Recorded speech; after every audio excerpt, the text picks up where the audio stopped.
বর্তমান যে দুর্বল সরকার, এই দুর্বল সরকারে অপরাধীদের অভয়ারণ্য রচনা করা হয়ে গিয়েছে, বা এই দুর্বল সরকারের অধীনে যে রাষ্ট্র ব্যবস্থা চলছে সেক্ষেত্রে যারা অপরাধী তারা অনেকটা সুন্দরবনের রয়্যাল বেঙ্গল টাইগার যেভাবে নির্ভয়ে ঘুরে বেড়ায়, এটাকে অভয়ারণ্য বলে, যেখানে কোনো ভয় কাজ করে না।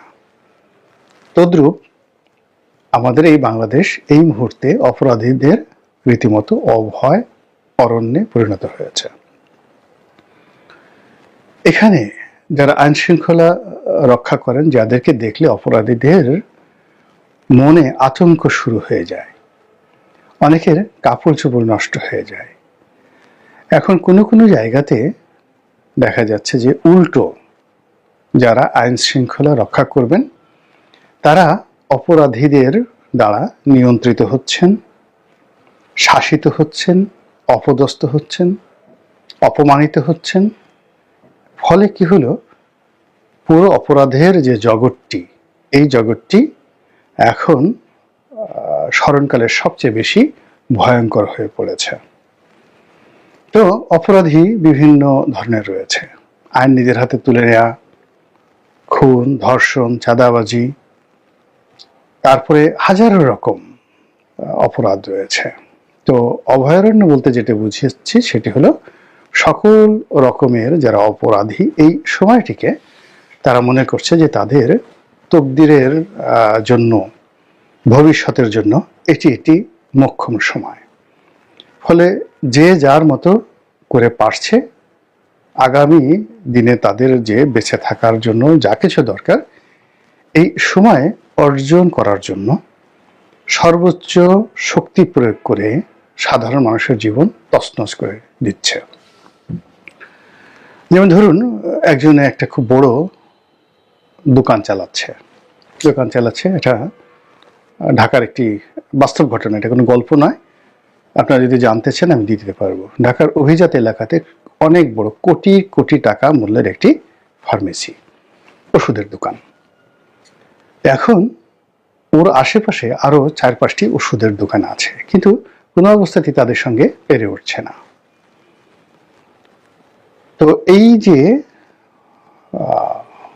গত 5 মাসে তারা কি করলো, এই প্রতিপক্ষ অপরাধীদেরকে লেলিয়ে দিল এবং সেই অপরাধী চক্র এসে বলল যে এই বাড়ির মালিকের অমুক আত্মীয় আওয়ামী লীগ করে, কাজেই এই আওয়ামী লীগের আত্মীয়র বাড়িতে তোমরা এই ফার্মেসি চালাচ্ছ, যেটার বয়স প্রায় 10 বছরের বেশি, বা 15-16 বছর বা 20 বছর এরকম হতে পারে। কাজেই এটা তোমাদের কাছে ছাড়া যাবে না। যেই কথা সেই কাজ, মুহূর্তের মধ্যে, ঘন্টাখানিকের মধ্যে পুরো ফার্মেসিটিকে লুট করে নেওয়া হলো। এখন যারা লুট করতে এসেছিল তারা কয়েক কোটি টাকার এই ওষুধপত্র সেখান থেকে নিয়ে গেল, দোকানে তালা দিয়ে গেল, আর তাদেরকে যারা লেলিয়ে দিয়েছিল তারা মনের আনন্দে হাসতে শুরু করলো। আর যিনি ক্ষতিগ্রস্ত হয়েছেন তার আহাজারিতে আকাশ বাতাস প্রকম্পিত হলো। তিনি পাগলের মতো সর্বত্র গিয়ে তিনি সাহায্য চাইতে শুরু করলেন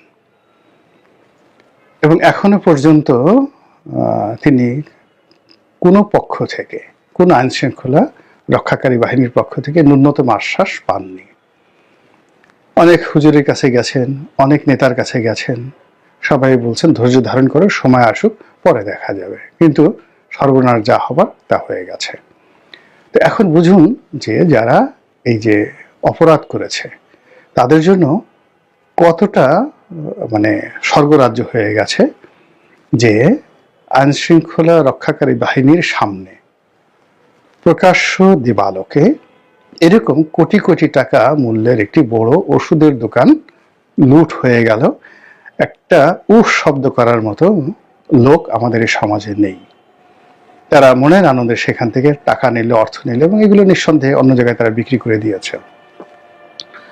তো এভাবে স্কুল লুট হয়েছে, কলেজ লুট হয়েছে, মাদ্রাসা লুট হয়েছে, মাজার লুট হয়েছে, আরো অনেক কিছু। চাঁদা চেয়েছে দেখা গেল একটা রিসোর্টের কাছে, দেওয়া হলো না, রিসোর্টটিতে আগুন লাগিয়ে দাও, রিসোর্টের মধ্যে যারা নারী পুরুষ ছিলেন তাদেরকে বিয়ে দিয়ে দাও। এই যে মগের মুল্লুক, এই মগের মুল্লুক এই বাংলাদেশে সেই যে যারা মগরা যখন ডাকাতি করতো তখন এরকম ছিল কিনা আমি বলতে পারবো না। এখন এই অপরাধীদের যে স্বর্গরাজ্য, এই স্বর্গরাজ্যের মধ্যে চাঁদাবাজরা একটা অংশ। এখন বাংলাদেশে চাঁদাবাজের একটা উল্লাস নৃত্য শুরু হয়েছে। আপনারা সবাই জানেন যে আমাদের দেশের মানুষ মোরালের সবাই কম বেশি জীবন একবার হলেও লম্ফ দিয়েছে, ঝম্প দিয়েছে বা নৃত্য করেছে। এরকম কোনো নারী পুরুষ শিশু পাবেন না জীবনে মনের আনন্দে লাভ দেননি, তারপরে শেষে মনের আনন্দে একটু নাচেননি, এরকম কোনো মানুষ পাওয়া যাবেন না। তো ওটা আমরা কখন করি, নৃত্য কখন করি এবং কখন উল্লসিত হই? প্রথমত হলো যে আমরা যখন এমন একটা বিষয় পাই যেটি আমাদের কল্পনার মধ্যে নেই। আমি কখনো কল্পনা করিনি আকাশের চাঁদ পেলে একটা মানুষের যেমন অবস্থা হয়, তো ওইরকম মানে আপনার অপ্রত্যাশিত কোনো একটা কমনীয় মোহনীয় জিনিস আপনি পেলেন, সেটি পাওয়ার সঙ্গে সঙ্গে আপনার মধ্যে একটা উল্লাস তৈরি হবে। আর আপনি নাচবেন কখন? যখন আপনি হাতে পাওয়ার পর, প্রাপ্তিটা পাওয়ার পরে আপনি দেখবেন যে এটি অসাধারণ সুন্দর একটা জিনিস, খুবই আপনার মানে ভালো লাগছে এবং আপনার শরীরের মধ্যে একটা ঢেউ খেলে যাবে এবং আপনি নিজের অজান্তে লাভ দিবেন, নিজের অজান্তে। মানে আমি প্রথমে যেটা বললাম যে উল্লাস পাওয়ার পরে আপনার হৃদয় আনন্দ তৈরি হবে, উচ্ছ্বসিত হয়ে উঠবেন, উল্লাস করবেন আর নাচতে থাকবেন যখন প্রাপ্তিটা এক্সট্রিম পর্যায়ে চলে যাবে, খুব বেশি প্রাপ্তিটা। আপনি দেখা গেল একটা সেই স্বর্ণ মুদ্রার আপনি হাড়ি পেয়েছেন, কলস পেয়েছেন গল্পের, তা আপনার ধারণা ছিল যে এর মধ্যে হয়তো 1000 মোহর থাকবে, 1000 ভরি স্বর্ণ থাকবে। তো মোহরটা পেয়ে আপনি উল্লসিত হয়ে গেলেন কলসটা পেয়ে, কিন্তু গুনার পর আপনি যখন দেখলেন যেখানে 5000 স্বর্ণ মুদ্রা রয়েছে, তখন আপনি নাচতে শুরু করবেন, আপনার স্ত্রী নাচবে, সন্তান নাচবে, সবাই নাচবে। তখন আমাদের দেশে এই যে চাঁদাবাজদের যে উল্লাস নৃত্য, চাঁদাবাজির যে প্রবৃত্তিটা তাদের মধ্যে রয়েছে সেটি লুকায়িত। তো সেটি এই দুঃসময়, দেশের এই দুঃসময়ে এবং সরকারের দুর্বলতার সুযোগে তারা এই পথে নেমে গেছে এবং অবাধে যেভাবে তারা চাঁদাবাজি করছে, ফলে তাদের মধ্যে এক ধরনের উল্লাস। কেমন উল্লাস? মোটরসাইকেলগুলোর দোকানে গিয়ে দেখেন এই গত 4-5 মাসে কতগুলো নতুন মোটরসাইকেল বিক্রি হয়েছে এবং রাস্তাতে বিভিন্ন প্রতিষ্ঠানের সামনে, মার্কেটের সামনে আপনারা দেখবেন যে নতুন মুখের চাঁদাবাজরা শত শত মোটরসাইকেল নিয়ে বিকেল থেকে কিভাবে দাঁড়িয়ে থাকে। যত জিন্সের প্যান্ট আছে ভালো ভালো, যত পাজামা পাঞ্জাবি রয়েছে, যে যার মতো করে বসে সেইখানে। এবং আপনি একটু গত কয়েক মাসে বেনসন সিগারেটের যে বিক্রি বাট্টা গত 3 মাসে দেখেন যে কয়গুণ বেড়ে গেছে। গাঁজা, কি পরিমাণ গাঁজা বিক্রি হচ্ছে, কি পরিমাণ ফেন্সিডিল বিক্রি হচ্ছে, কি পরিমাণ অন্যান্য নেশা জাতীয় দ্রব্য।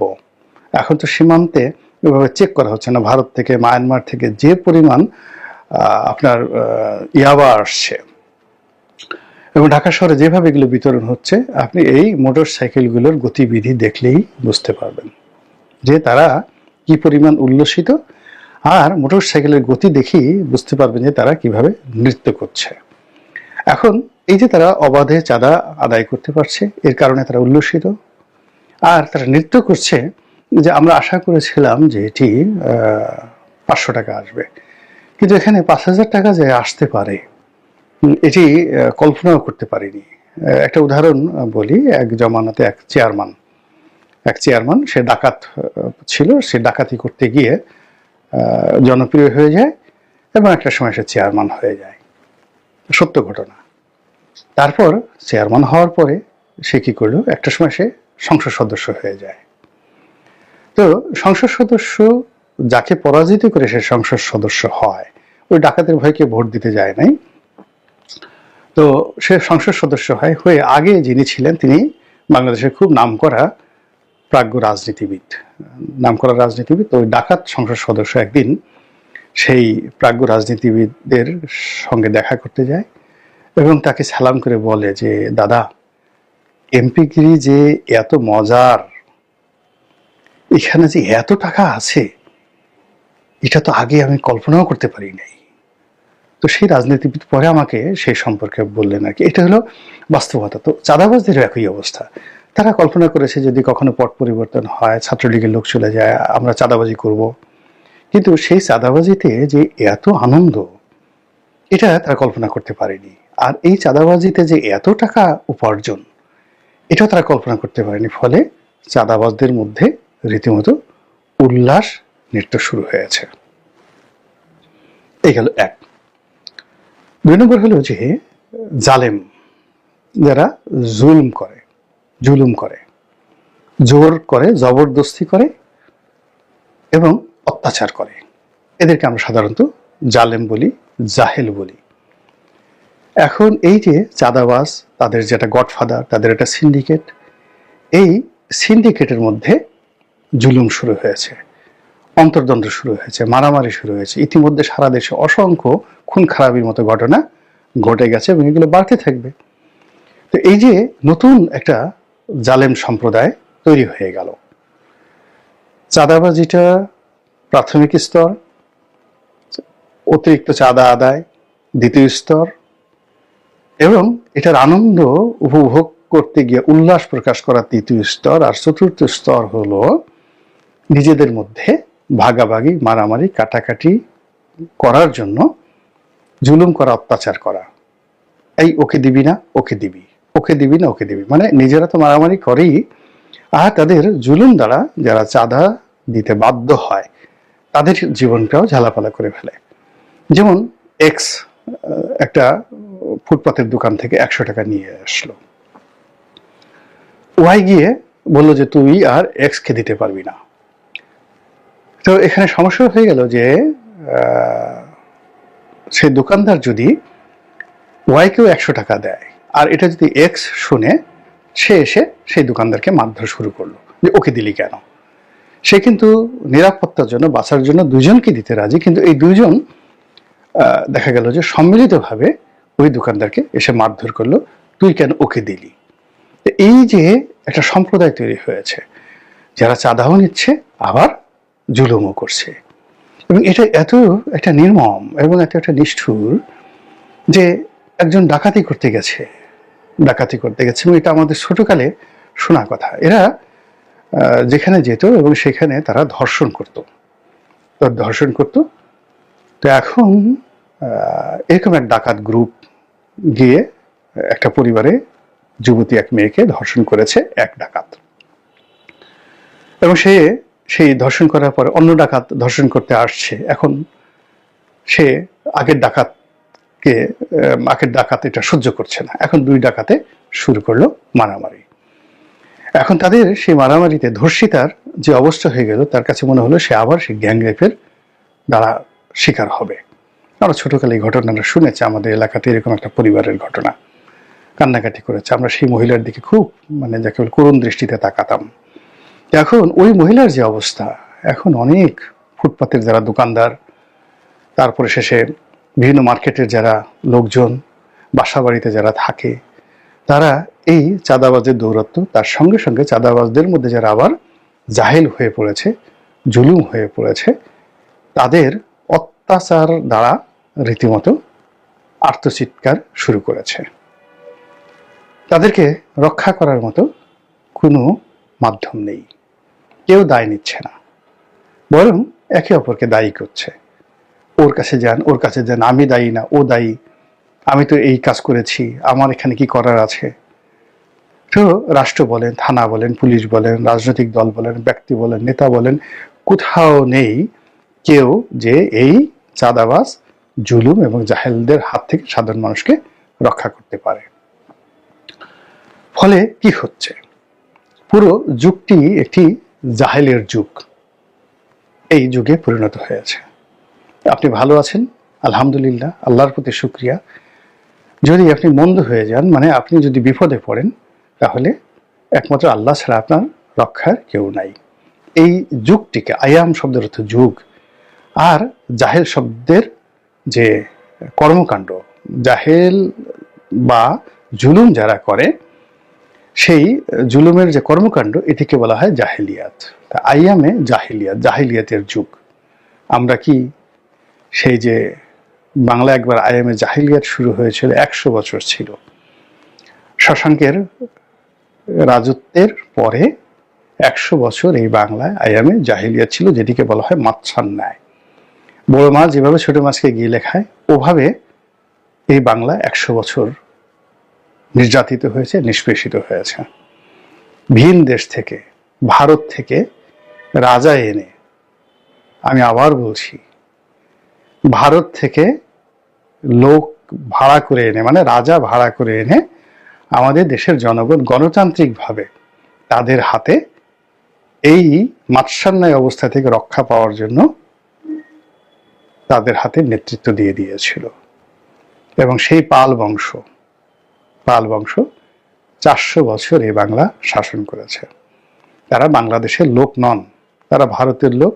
এবং আমাদের দেশের অভিজাত লোকেরা ওখানে গিয়ে পাল রাজা গোপালের কাছে মিনতি জানিয়ে তাকে এই বাংলাদেশে এনে সবাই তাকে রাজা বানিয়ে দিয়েছিল।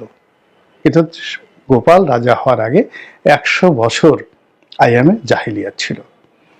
আবার আল্লাহ রাসূল যখন এলেন এবং নবুয়ত যে হুকমাত, তিনি ইসলামী হুকুমাত প্রতিষ্ঠা করলেন মক্কা বিজয়ের আগে, এই মক্কা বিজয়ের আগের 100 বছরকে আরব দেশে আয়ামে জাহিলিয়াত বলা হয়। আল্লাহ এটা নিয়ে আর আলোচনা করতে চাই না। আমাদেরকে রক্ষা করুন যেন আরবের ইতিহাস বা বাংলার ইতিহাস কোনোটাই এই 2025 সনে আমাদেরকে তাড়িত না করে।